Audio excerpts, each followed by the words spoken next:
Have you ever stood inside your closet staring at the clothes, not having a clue about what to wear? My guest today is Monika Nielsen. Monika worked as a stay at home mom, homeschooling her kids for over 20 years. As her kids got older, she decided to get to work. She launched a business as Your Closet Therapist. She has helped hundreds of women clear their closet and discover or rediscover their style at this point in their life.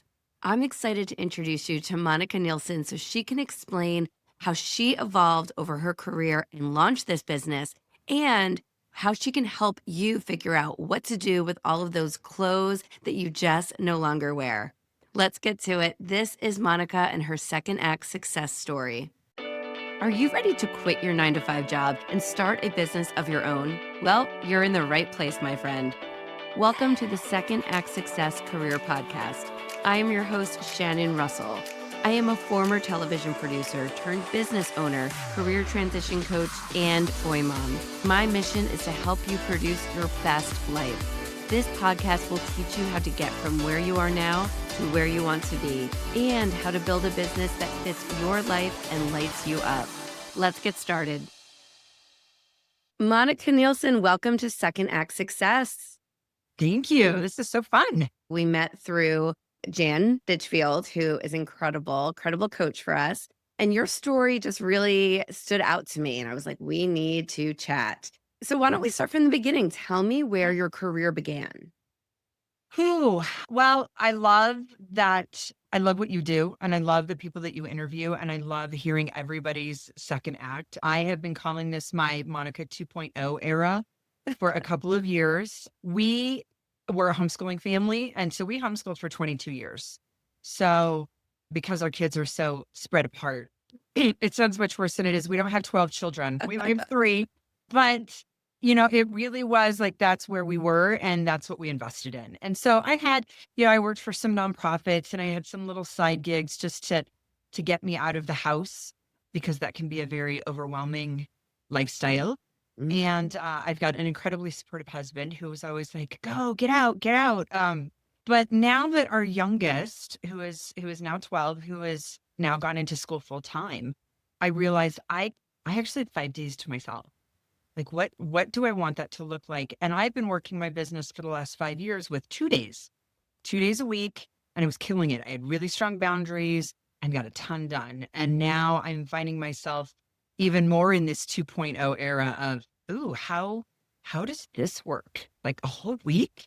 And I get to decide. It's very exciting. So it's my 2.5, I think. Now it's my 2.5 era.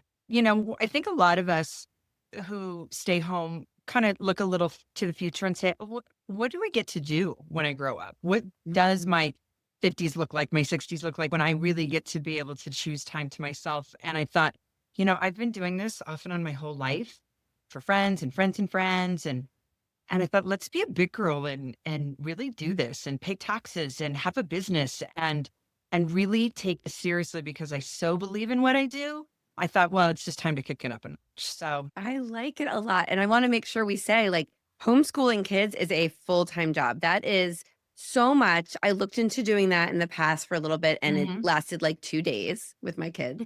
But I have friends who homeschool too, and I know that it is so much planning and so much time. And then you're also making sure that you cover all the activities outside of the house. And so I applaud you for doing that for so, so long. And then I can't imagine what it felt like when you said, oh, I really do have this time to myself. Like, what was your first thought about what you would do if you did want to start a business? What was your first thought about what you could do for you? Well, before our surprise, before our third, Lauren was 8, and we were in a ton of health challenges. And it was really frustrated by the fact that everything outside of the boundaries just costs $1 million. I mean, let's just face it, right? Any sort of alternative pathways to health. And I thought, what happens to the people that can't afford this, that are really, really sick? So there were a couple of years I thought, you know what? I'm going to go back to school and I'm going to go into nutrition and I'm going to figure out this functional medicine thing. It was more ministry minded than business minded, for sure. And then we were surprised with Ian, and then we said, okay, well, we've just signed on for a whole nother generation. I have children. And so that just went to the back burner. And then I kind of had this crisis of I've always been an insanely good shopper. I'm very efficient. I can look, I can stand at the front of a store and I can just glance and know if we're in or we're out. So my friends have always dragged me shopping with these quests, like, oh, can we do this? Can we do this? And I need something that makes me feel like this, or I have to show up like that. So I know firsthand the power of clothing and how we can have it do the heavy lifting, especially when we're not feeling it, when we're a little Mhm. bit sick. We're like, what can I wear today to show up in the way that I need to show up and make the impact that I need to? So I always knew that that was really important. And then I hit this like 40s health situation, and it just year and then another year and then another year. And I had this breakdown of sitting in my closet surrounded by beautiful things that I couldn't wear. And it was never about the clothes, it was always about me. We always turn it on ourselves. I've yet to meet a woman that holds that motivation gene, right? That pair of jeans from 15 pounds ago and says, "This is motivating me to do it." We always turn it back and say, "Why didn't I get to the gym? Why did I have cocktails with my friends last night?" Always our fault. And as I'm having this crisis, this breakdown, I thought, it is just a piece of cloth.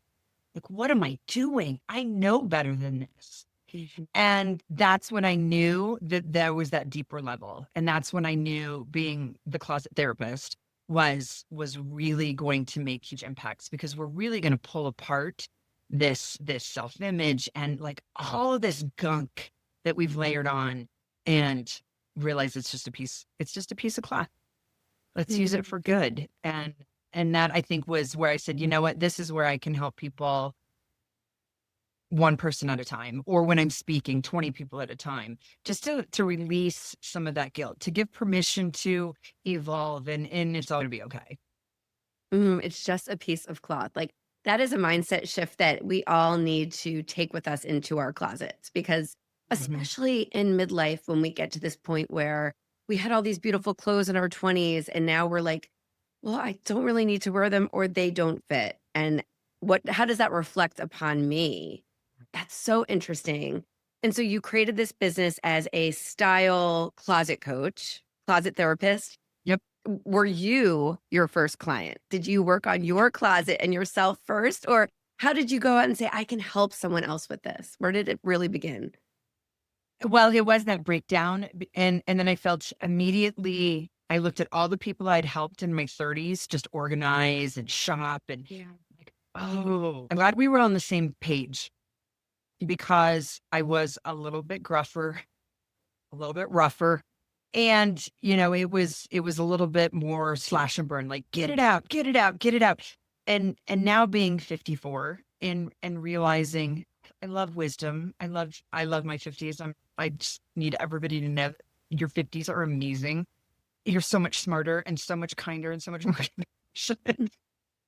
But, it is really peeling apart this. My clients stand in a closet every morning and look at clothes for a life they don't live, or a body they might not be happy with.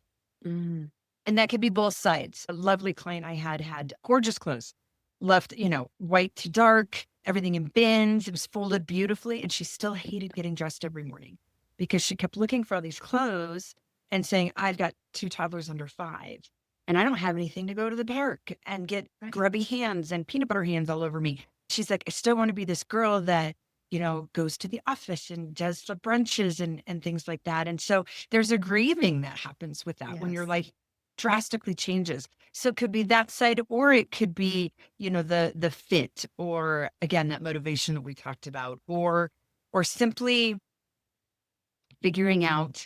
A lot of the guilt comes too from people who shop too much, Mm, because shopping is like anything else. And I admit it, we went through a revenge shopping phase in our marriage. Every time I would get mad and my husband and I would, bicker about something, I'd go to the mall, because it's a quick dopamine hit. You buy something pretty, and then you're left with a closet full of clothes for a life that you don't live.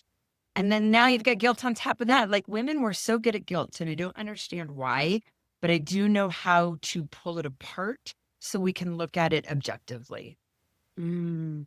So if someone hires you then, so you go and you realize where they're hurting or what they need, And then you go through and what do you do? I'm just curious because I have a closet full of clothes and high heels and beautiful things from my TV life that I don't wear anymore, but I don't want to part with.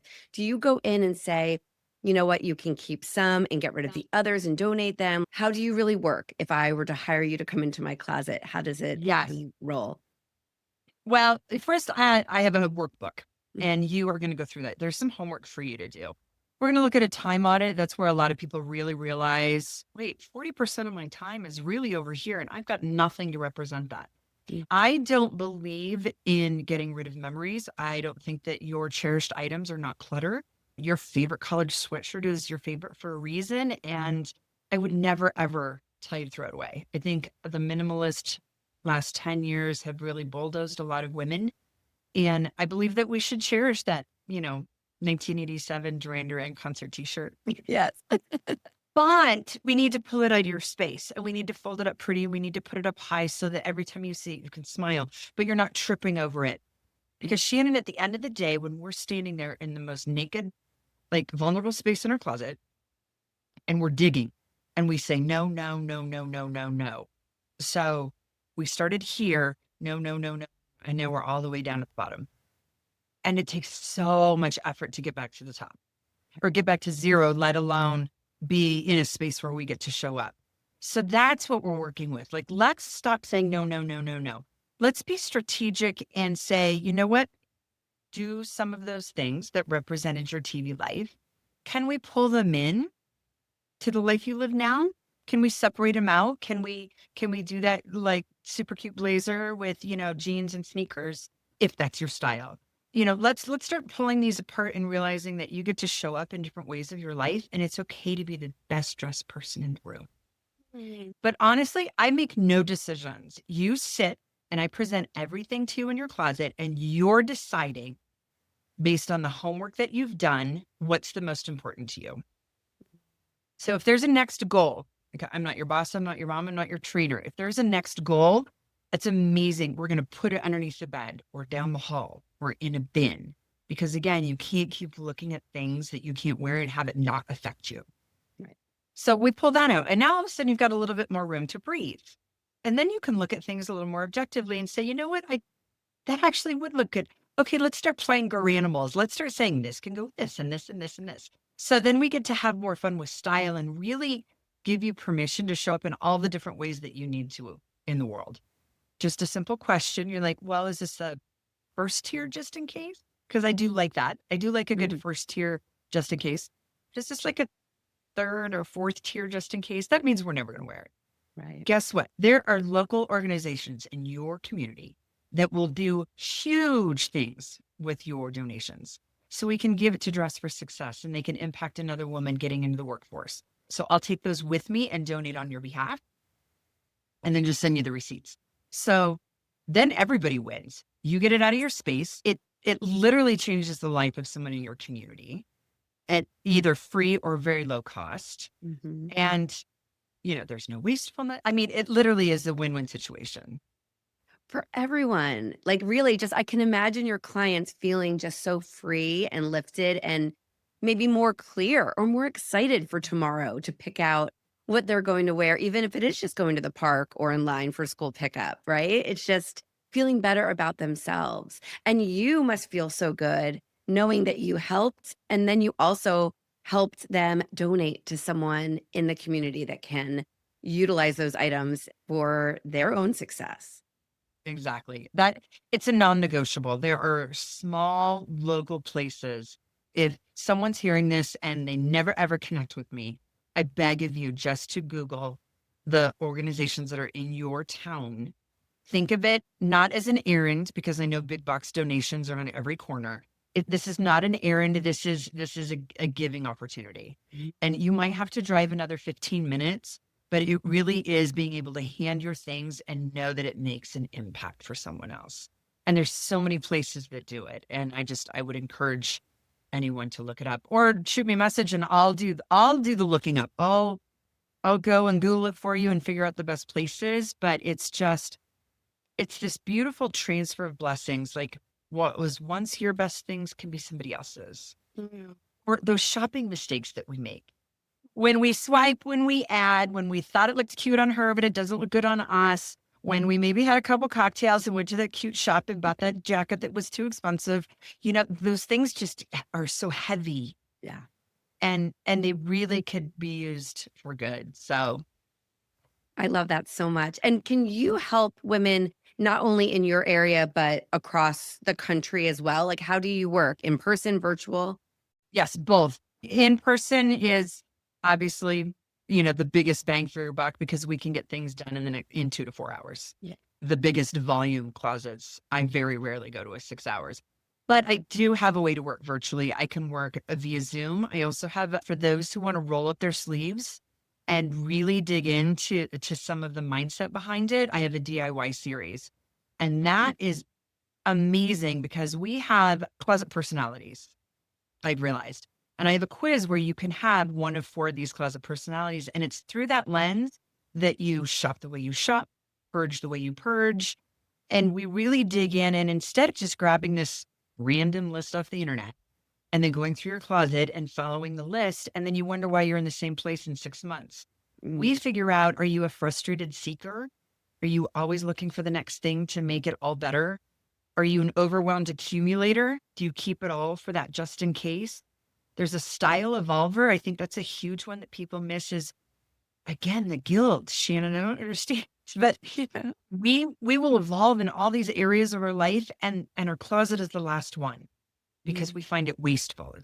Well, it still fits or it still works, but it just doesn't feel like us. We've grown in all these areas, and it's like putting today us in 5 years ago clothes. Sometimes there's a disconnect. It just doesn't feel like us anymore. So this 5-week series will help you in all of it through the lens of your closet personality. And then I'm available, to chat and kind of walk you through some things. But it's rich, it's meaty, it's deep, and it is for the people who say, you know what? Today's the day. I'm going to get this sorted out.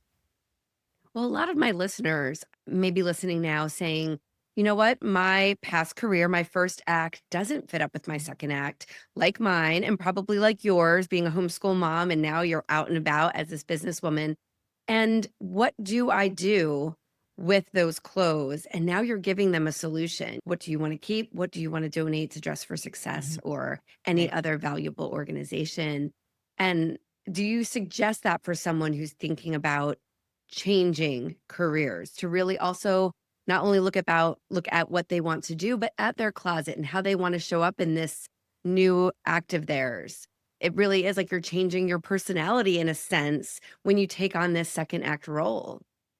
It is, and how exciting. Yes. Like, what a time to be alive, right? You get to kind of reinvent yourself a little bit.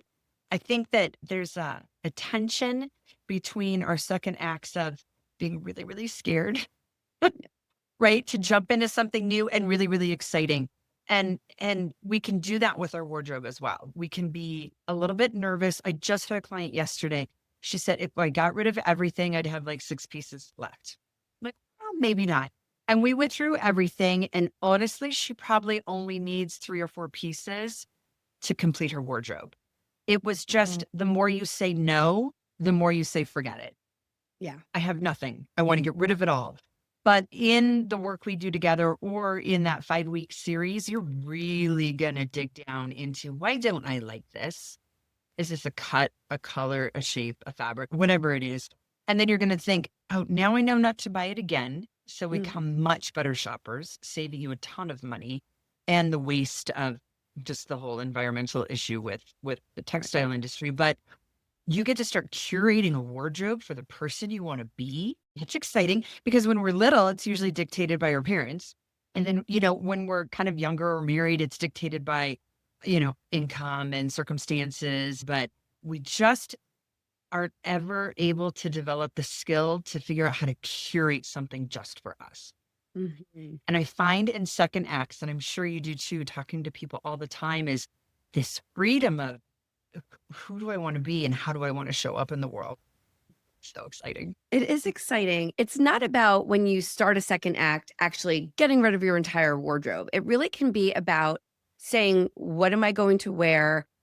And making it smaller and more complete, like you said, getting those extra couple pieces to really complete that wardrobe, because when you're younger, you're buying things for weddings and that and this job interview and that job interview, and now you're a little bit more settled in your second act or in midlife, and you can say, "I don't need all of that. I need something for weekends, weekdays, the occasional, night out," and maybe you just pare everything down and make it really intentional. Or if you're a shopper and a lover of fashion, like, I could never handle a capsule wardrobe because Right. I like color and I like pattern and I like little fun details but just giving yourself permission to say, "Okay, I need to show up to speak and I need to look this way Mhm. because I understand the psychology of image and how people perceive you. But I'm also gonna look this way when I go out on a date with my husband. I'm gonna be a little sexy. I'm gonna be a little flirty. I'm gonna be this. I'm gonna show up this way when I'm out with my girlfriends, and I'm gonna show up this way when I'm lounging around." I think the last 3 or 4 clients I've had, it's funny, they don't have this wardrobe for, like, just this part of life that we live where you're like, "Well, I have to garden and I have, I'm washing the car and I'm doing, or Yeah. it's freezing for 8 days straight and I haven't left the house." We've forgotten this because we've gone off that general list on the internet and we've just chucked it all because it doesn't spark joy, which, Yes. sorry, I didn't mean to sound so sarcastic. But like there's a life we live that is just like, I just I need my big grandpa cozy sweater and I know it's ratty and I'm gonna wear it because it makes me feel good, Yes. right? So all these different parts of us, we get to show up differently. Some people do work really well within boundaries, and so we try to be as intentional as we can, but I'm also not here to change, like, who you are at your core, and if you're creative and fun and wanna do all of these different things, let's still be intentional Mhm. because I do have a very strong frugal streak inside of me, Mhm. but we can also do a lot of crisscross applesauce, as we used to say with our kids, right? We can go a little Right. over here and a little over here, and we can really create something that's beautiful. What a business you've created. It just sounds so fun. How does it compare to all of those years you spent homeschooling? Did you ever think that one day you would create your own business? No, not at all. Like I said, I've done this for most of my life, just for friends or family or neighbors. And I mean, quite frankly, I thought who who would hire me? Who would, do people do that? Is this a thing? And then you Google it and guess what? It is a thing. And it's not just for when I think 15, 20 years ago, people would hear personal stylist and you're like, oh, to the stars, Yes. or, to this level of income that maybe I'm not a part of. But really what it is you will save so much time and money and wastefulness, which I think we all have in the back of our head about getting Yes. rid of things. You will save it all by just getting the clarity you need to curate this wardrobe that you love. And so suddenly it becomes not this outrageous expense. It's just a really small investment for you to be able to show up in all the ways that you need to. But I was a little around the horn. But to answer your question, no, I never thought that I would do that. And I struggled the first year because I just wanted to bring you coffee and sit on your closet floor and like we could just sit and talk about, what was frustrating you the most. And now, you know, I have to figure out taxes and oh my gosh, social media, Shannon, was a joke. I had never been on Yes. Instagram before in my life until Uh, 2020. And I'm holding up the phone going, what? I'm asking a friend, what button do you push to do a what? it's all that administrative part of being a small business owner that just really drags you down sometimes. It does. It really does. And I have been telling my kids we do hard things for 22 years, right? You don't like Latin? I hear you. We do hard things. We do hard things. Yeah. Now it's time for me to listen to myself. Guess what? I can put on my big girl pants and we do hard things. And Mhm. then really, it's not that hard. No, and then you're proud of yourself. Starting over is a huge step and then a huge accomplishment on top of it. And I'd love as we wrap up to ask you, so you Mhm. started a second act and it's successful and you seem just so happy and joyful. What would your advice be to someone who's listening to this and they're thinking about taking that leap into a second act themselves? This is my favorite question that you ask of your guests. I loved hearing all the answers. I think the best advice that was given to me, and I have said it ever since, is do it often, do it messy, just do it. And this was around marketing and things like that. You're so scared to do something new. Just do it messy and do it often, and then it'll be easy. With our kids, again, I pull back from these 2 decades of how did we parent? Give really wide guardrails so you can bounce around and get hurt, and you're still sort of under the protection of your family and your home. Mhm. So why am I so afraid to go Yes. out and bounce around and make mistakes? Nobody cares. Right. Nobody's paying attention. I was just counseling a gal that I had met, and she was brand new. I said, just make 10 really awful posts, because Mm. people very rarely scroll. And if Yeah. they're deep diving, then they already love you, and then it becomes endearing. That's great advice. Does it? Yes. Yeah. So every day for 10 days, just put something out there. Just put it out, put it Yes. out, put it out. And then all of a sudden you'll get better and you'll figure it out. And just failure is not really as big of a deal as we think that it is. Especially at this part in our lives, I think. We've been through the hard stuff, we've done it all. So now we can look at it like, let's just take that leap and we'll get through it. And if it's a little uncomfortable, all the better. We'll have accomplished it and we'll have completed that challenge, and no harm, no foul. Well, and find someone that you can call. That I think would be my second advice is Mhm. find a person. Find your people for sure, but find a person. I think this was huge when we first started homeschooling, because you had 155 million questions Yeah. and you thought you were going to screw up your kid, and you were scared to death, and you had someone. Have you heard that expression, when you walk through a minefield, follow someone? Yes. Read that in a book like 20 years ago. And I thought, that's brilliant. So I found a person, and I just would call her, and she was lovely. And she became our mentor for years, because they were just so much ahead of us. And every time I would get wrapped around the axle, I would call her. And you know what she would say? Go outside and play. Mm. Like, no, this is really hard. This is a character issue. She's like, oh my gosh, go outside and play. And Mm. I realized in business, when I get all wrapped around the axle, I'm like, luckily it's such an ingrained habit, but if I need to call someone, I will, and they can tell me, this is not that deep, Mhm. calm down. Or just go outside and play. Go outside and play. Yes. It solves pretty much all the world's problems. I think that is the best advice I think we've ever heard on this show, because I think you're right. I always say, like, just close a laptop and walk away. But I love that. Go outside and play. Then your mind will start thinking about something else. The issues, the feelings, the fear, it just goes away. And you realize that it's not a big deal. There's very little that is a big deal. And if it is, then it is. Yeah. Right? Then we draw those lessons and we move on, and it stings maybe a little bit. But if we erased all of our mistakes, like, we wouldn't be here. Like, Right. we wouldn't be who we are. So I don't know, easier said than done. I think I'm on the other side of some mistakes, so it's a little bit easier to look back, but Mhm.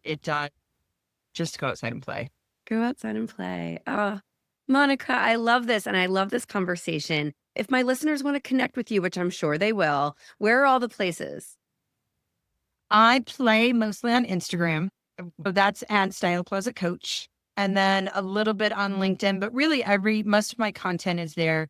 There's the link to my quiz. So if you want to find your closet personality quiz. And then, of course, the website is styleclosetcoach.com as well. So, yep, it's pretty easy to find me, and my DMs are always open. I get all kinds of fun questions like, what do I do with these pants? To, what do you think of these shoe holders? To, I can't take it anymore. What's next? Fantastic. I love your Instagram. I really think you have some great content on there. And I'll link to the quiz. I'll link to everything in the show notes so everyone can easily find you and connect. And thank you so much for being here and sharing your story. It's been so lovely to chat with you. Oh, what a gift. Thank you. I appreciate you taking the time to do this. And I love your podcast. I love hearing all of the different people and where they come from. It's just the stories, right? That you can see yourself in different things. And then, of course, the advice you give is just chef's kiss. Brilliant. Oh. So thank you for having me. Thank you, Monica, so much. Thank you for joining us. I hope you found some gems of inspiration and some takeaways to help you on your path to second act success.